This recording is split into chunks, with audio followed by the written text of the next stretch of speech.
Bueno, para finalizar esta unidad sobre espacios euclidianos, como una aplicación muy importante, vamos a hablar del tema de mejor aproximación por polinomios trigonométricos. Es decir, vamos a aproximar funciones mediante polinomios trigonométricos. Y bueno, esta es una de las puertas de entrada al importantísimo tema de las series de Fourier. Esto nos va a proveer una introducción al tema de series de Fourier, que es una herramienta matemática fundamental para la descripción de fenómenos periódicos, de funciones periódicas, fenómenos periódicos. Es un tema muy importante, el de series de Fourier, que ustedes lo van a estudiar en detalle en cursos posteriores, de análisis 2, los estudiantes de ingeniería de sistemas, o en análisis 3, los estudiantes de ingeniería electromecánica, industrial, etc. Bien, vamos a comenzar con un comentario necesario que tiene que ver con la posibilidad de ampliar un poquito el concepto de producto interno con el cual nos veníamos manejando hasta ahora. Vamos a considerar este espacio. El espacio E son todas las funciones integrables en el intervalo cerrado menos pi y pi. Integrables en el sentido de Riemann, que es el único sentido que ustedes conocen en cuanto a integración. Entonces, este conjunto, ¿quién es este conjunto? Está formado por todas las funciones definidas y acotadas en este intervalo, que además son integrables. Es decir, para las cuales existe la integral definida entre menos pi y pi. Bien,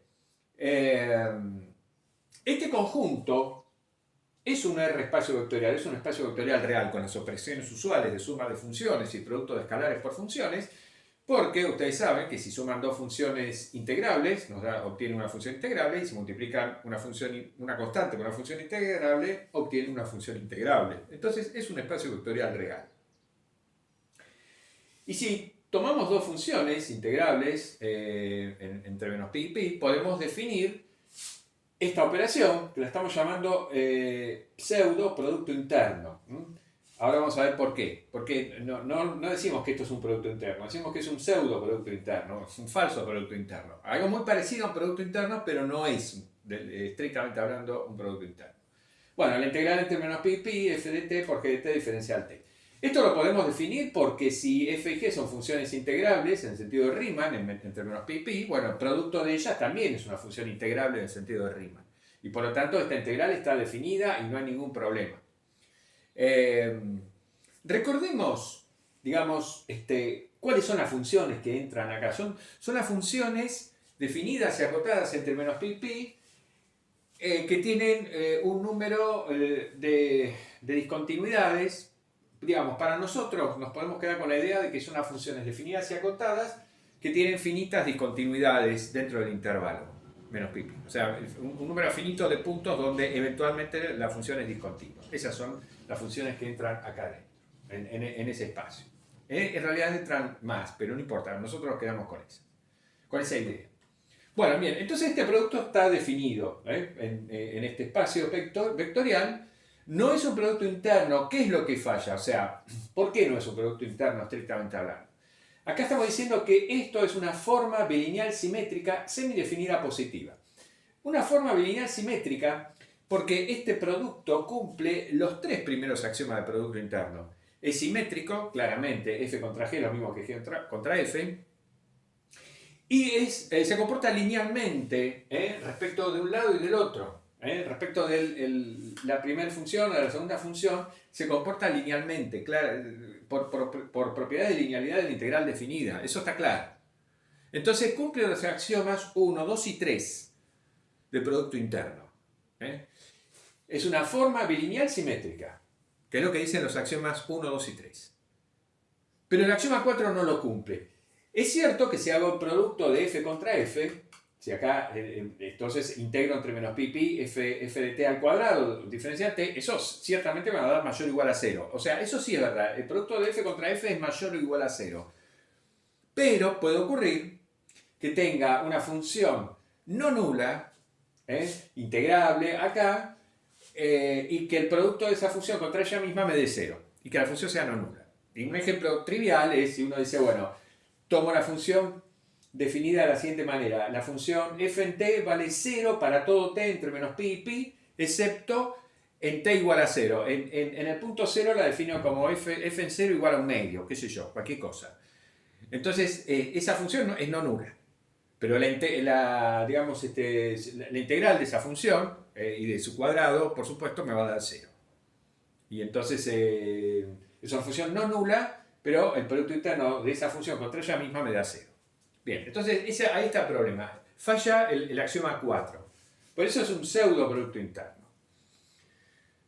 Bien, sin embargo, podemos definir el concepto de norma. La norma la podemos definir porque justamente como f contra f mayor o igual a 0, podemos definir la norma en este espacio con este pseudo producto interno. Podemos definir la norma, que va a ser una pseudo norma, de la manera usual. O sea, la norma de f va a ser la raíz cuadrada del pseudo producto interno de f contra f. Bien. Y con esa pseudo norma se van a cumplir la desigualdad de Cauchy-Schwarz y la desigualdad triangular. Se cumple. Se cumplen todas las propiedades que conocemos de la norma, salvo que, de vuelta, puede ocurrir que una función no nula tenga pseudonorma igual a 0. Eso, pero salvo por eso, todo lo otro es igual. Entonces, se cumple la desigualdad de Cauchy-Schwarz, como decíamos, que se demuestra de la misma manera, y la desigualdad triangular, que se demuestra de la misma manera. Bueno, ahora, si consideramos B el conjunto de funciones continuas en intervalo menos pi y pi, este conjunto B es un subespacio vectorial de E, porque por supuesto toda función continua entre menos pi y pi es integrable, entonces toda función que está acá está también acá, entonces B está incluido en E. Pero además es un subespacio, porque contiene una función nula, porque cumple las propiedades, digamos, tengo dos funciones continuas, la sumo me da una función continua, tengo una función continua, la multiplico por escalar, me da una función continua, etc. Bien, entonces es un subespacio vectorial de E. Y ahora, si este pseudo producto interno lo restringimos a este subespacio, es decir, solamente operamos con funciones pertenecientes al subespacio, ahí sí es un producto interno, o sea, este producto restringido a este subespacio es un PI. Y ya lo sabemos eso. Es un producto interno en B. Además, si ese es un subespacio de B con dimensión finita, para cada f en el espacio E existe una única función P sub S de f, que la indicamos de esta manera, tal que f menos esta función está en el ortogonal a S. Si B es formada por las funciones φ1, φ sub n, es una base ortonormal de S, supongamos que este subespacio S contenido en B, si ese es un subespacio de B, en particular, ese también es un subespacio de E, ¿no es cierto? Ciertamente. Bien. Supongamos que tenga dimensión n, entonces, si esta es una Born cualquiera de S, la proyección ortogonal de F sobre S está dado de esta manera. Y se verifica la propiedad de mejor aproximación. La distancia o pseudodistancia entre f y su proyección ortogonal es menor o igual a la distancia entre f y g, cualquiera sea la función g en S. Es decir, ¿qué estamos diciendo de acá para abajo? Estamos diciendo que cada vez que tomamos un subespacio de B metido adentro de B de dimensión finita, podemos proyectar ortogonalmente sobre ese subespacio cualquier función del espacio grande, el espacio grande E. La podemos proyectar ortogonalmente. Todo esto se puede probar, ¿no? La demostración es totalmente similar a lo que hemos hecho en espacios euclidianos. Entonces, para cada f en E existe una única función. Esto de la única función se cumple porque S está metido dentro de B, ¿no es cierto? Bien. Por lo tanto, este producto es un producto interno restringido a S. Entonces, existe una única función que le indicamos así, que cumple esto y que se llama la proyección ortogonal de F sobre S, por supuesto. Y además, cualquiera sea esta, si elegimos cualquier Born en S, esta proyección ortogonal tiene esta expresión. Todo lo que conocíamos. Sigue valiendo, vale, en este contexto de este espacio grande, y un subespacio de dimensión finita, pero incluido dentro de las funciones continuas. Y se verifica esta propiedad de mejor aproximación. Bueno, muy bien. Ahora lo que vamos a hacer es aplicar esta idea a un subespacio especial o a una familia especial de subespacios de dimensión finita. Pero nosotros vimos, o presentamos, mejor dicho, en su momento, cuando hablamos de este espacio vectorial y del producto interno definido en ese espacio vectorial, de este producto interno, y cuando hablamos de conjuntos ortogonales y conjuntos ortonormales, presentamos un conjunto ortonormal de este espacio euclidiano con este producto interno, formado por funciones trigonométricas. Entonces, vamos a aplicar esta idea de poder proyectar toda función que está en este espacio sobre un subespacio de dimensión finita incluido en B. Esta idea la vamos a aplicar a subespacios generados por esas funciones trigonométricas que forman un conjunto ortonormal.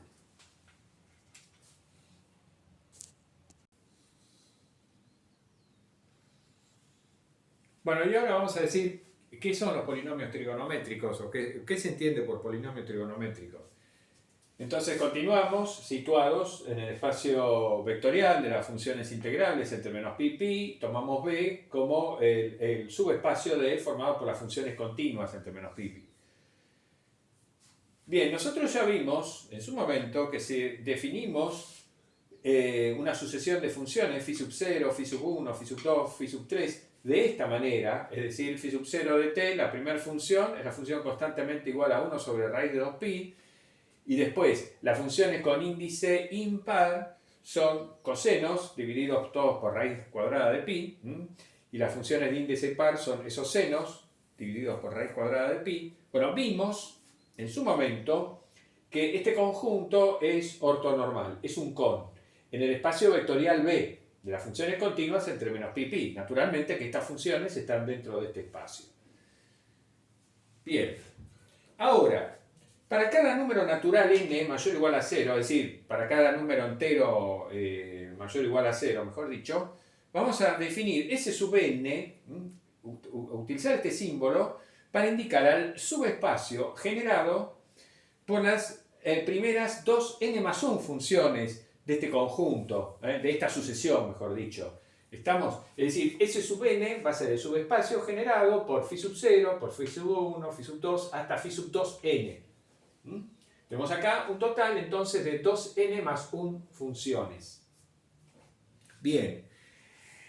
Por lo tanto, estos son subespacios de dimensión finita. Todos ellos, todos los S sub n, tienen dimensión 2n más 1. Porque, por supuesto que esto forma una base de este subespacio. Porque al ser un conjunto ortonormal, esto es un conjunto LI, por lo tanto forma una base, pero no solamente una base, es una base ortonormal. Phi sub 0, phi sub 1, phi sub 2n forman una bond de los subespacios S sub n. Los elementos de S sub n, de este subespacio, se denominan n polinomios trigonométricos, o polinomios trigonométricos de grado n, en fin, o de hasta grado n. Los vamos a llamar n polinomios trigonométricos. ¿Qué aspecto tienen esos n polinomios trigonométricos? Bueno, tomemos un polinomio perteneciente, o sea, tomemos una función perteneciente al subespacio S sub n. Entonces, esa función P es una combinación lineal de de las funciones phi, ¿no es cierto? Entonces, P pertenece a S sub n si solo si P de t se escribe de esta manera. Es una cierta combinación lineal de las funciones que tengo acá. Acá los alfa k son ciertas constantes reales, ¿no? Acá habría que haber dicho que P pertenece a S sub n si solo si existen alfa 0, alfa 1, hasta alfa sub 2n, de modo tal de que P de t es igual a esto, pero se hubiera hecho demasiado largo. Entonces, toda función que está en S sub n es una combinación lineal de este tipo. Ahora, acá lo que hacemos es, en esta sumatoria, en esta combinación lineal, distinguir, separamos el primer término que corresponde al índice k igual a 0. Entonces nos queda alfa 0 multiplicando por phi sub 0 de t. pero phi sub 0 de t es 1 sobre raíz de 2pi. Así que el primer término en esta combinación lineal sería este. Y después, los términos que siguen, los 2n términos que siguen, los distinguimos entre los índices, los que tienen índice impar e índice par. Entonces, sumamos los de índice impar, sumamos desde n igual 1, desde n minúscula igual a 1 hasta n mayúscula, alfa sub 2n menos 1. Por, acá iría phi sub 2n menos 1 evaluado en t, que sería coseno de nt sobre raíz de pi. Y los índices pares nos quedan alfa sub 2n por phi sub 2n de t, es decir, el seno de nt dividido raíz de pi. Bien, entonces, toda función perteneciente a S sub n, evaluada en cualquier t entre menos pi y pi, va a tener esta pinta. Acá podemos, ya que estamos sumando de 1 hasta n, de 1 hasta n en los dos casos, podemos poner, digamos, esta suma y esta bajo un mismo símbolo sumatorio. Hacemos eso. Y además, si a alfa sub 2n menos 1 sobre raíz de pi lo llamamos a sub n y a alfa sub 2n sobre raíz de pi lo llamamos b sub n, nos queda esto. Estos dos últimos términos se reducen a esta sumatoria. Bueno, ok. Y también vamos a llamar, en lugar de poner alfa 0 sobre raíz de 2pi, ponemos a sub 0 sobre 2, donde a sub 0 es igual a alfa 0 por raíz cuadrada de 2 sobre pi, con lo cual esto es igual a esto. Bien. Esta es la forma habitual, digamos, hacemos esta modificación porque es la forma habitual bajo la cual se presenta a los n polinomios trigonométricos, ¿no? Esto es un n polinomio trigonométrico. Acá a sub 0, a sub n, b sub n son constantes reales, ¿no?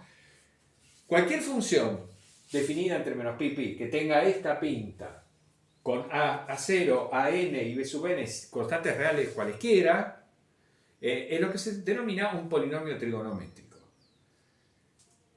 Bien, entonces, a continuación lo que vamos a hacer es fijarnos qué forma o cómo tienen que ser estos coeficientes a sub 0, a sub n, b sub n, para que este polinomio trigonométrico sea el polinomio trigonométrico más cercano a una función dada perteneciente a este espacio. Es decir, si yo tomo una función en este espacio, una función f, la puedo proyectar ortogonalmente sobre Sn, porque Sn es un subespacio de dimensión finita contenido en B.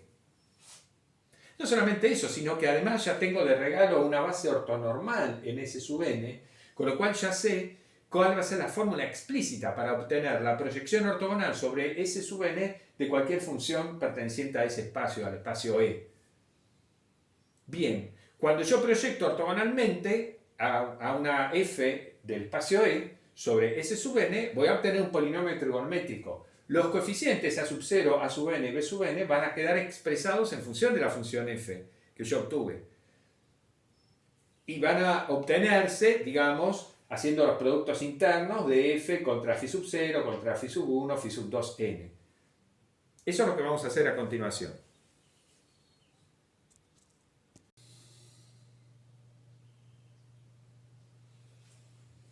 Bien, entonces, para cada función f en el espacio de las funciones integrables entre menos pi y pi, y para cada número n mayor o igual a 0, número entero n mayor o igual a 0, podemos considerar la proyección ortogonal de la función f sobre el subespacio S sub n de los n polinomios trigonométricos. A esa proyección ortogonal, en lugar de indicarla así, P sub S sub n de f, porque esto es muy largo, la indicamos así, S sub n de f directamente, ¿no? Entonces, esta es una notación especial adaptada para esta situación específica que indica la proyección ortogonal de f sobre el subespacio S sub n de los n polinomios trigonométricos. Bien, es el subespacio, los S sub n son los subespacios generados por la función phi sub 0, phi sub 1 hasta phi sub 2n. Entonces, como este conjunto es una base ortonormal de S sub n, ya sabemos eso, esta proyección ortogonal explícitamente está dada por esta fórmula, por esta combinación lineal, por ser esta una Bond del subespacio de S sub n. Bien, entonces, S sub n de f, ¿quién es? Es el n polinomio trigonométrico más cercano a f en el sentido de la seminorma, de esta seminorma. ¿Por qué de esta seminorma? Bueno, porque en el espacio que estamos, estamos considerando el pseudo producto interno dado por la integral entre menos pi y pi de f de t por g de t diferencial t. Entonces, la distancia entre dos funciones correspondiente a ese pseudo producto interno está dado de esta manera. Es el producto interno de f menos g contra f menos g, raíz cuadrada. Tomando la raíz cuadrada, obtenemos esto. Diremos que S sub n de f es la aproximación enésima de Fourier. Este polinomio trigonométrico, que es el polinomio trigonométrico enésimo más cercano a f en el sentido de esta norma, se denomina la aproximación enésima de Fourier de f. Bueno, ¿qué pasa cuando evaluamos este polinomio trigonométrico en un número real t entre menos pi y pi? ¿Qué ocurre? Bueno, al evaluar S sub n de f en t, lo que obtenemos es lo siguiente. Hacemos como hicimos en la pizarra anterior, cuando describimos a los polinomios trigonométricos, enésimos polinomios trigonométricos, hacemos lo mismo. Separamos el primer término en esta. Al evaluar en t nos queda, bueno, estos son constantes, nos queda phi sub k evaluada en t. Y separamos el primer término y después distinguimos los términos de índice impar de los términos de índice par, como hicimos antes. ¿Estamos? Bueno, entonces, y también como hicimos antes, llamamos, pasamos a los coeficientes a sub 0, a sub n y b sub n. Entonces, este polinomio trigonométrico lo escribimos de esta manera, donde ahora estos coeficientes a sub 0, a sub n y b sub n están dados por estas fórmulas. Porque, digamos, por ejemplo, los a sub n serían estos productos internos divididos por la raíz cuadrada de pi. Pero este producto interno, ¿quién es? Es la integral entre menos pi pi de f de t por coseno de nt sobre raíz de pi. Bueno, la raíz de pi sale afuera de la integral y se encuentra con la raíz de pi que estaba dividiendo acá y nos queda 1 sobre pi. Entonces, a sub n me queda 1 sobre pi, la integral entre menos pi pi de f de t coseno de t diferencial t. Y análogamente, los b sub n son estos productos internos divididos la raíz cuadrada de pi, adquieren esta forma. Estos coeficientes así escritos son muy importantes, se llaman los coeficientes de Fourier de la función f.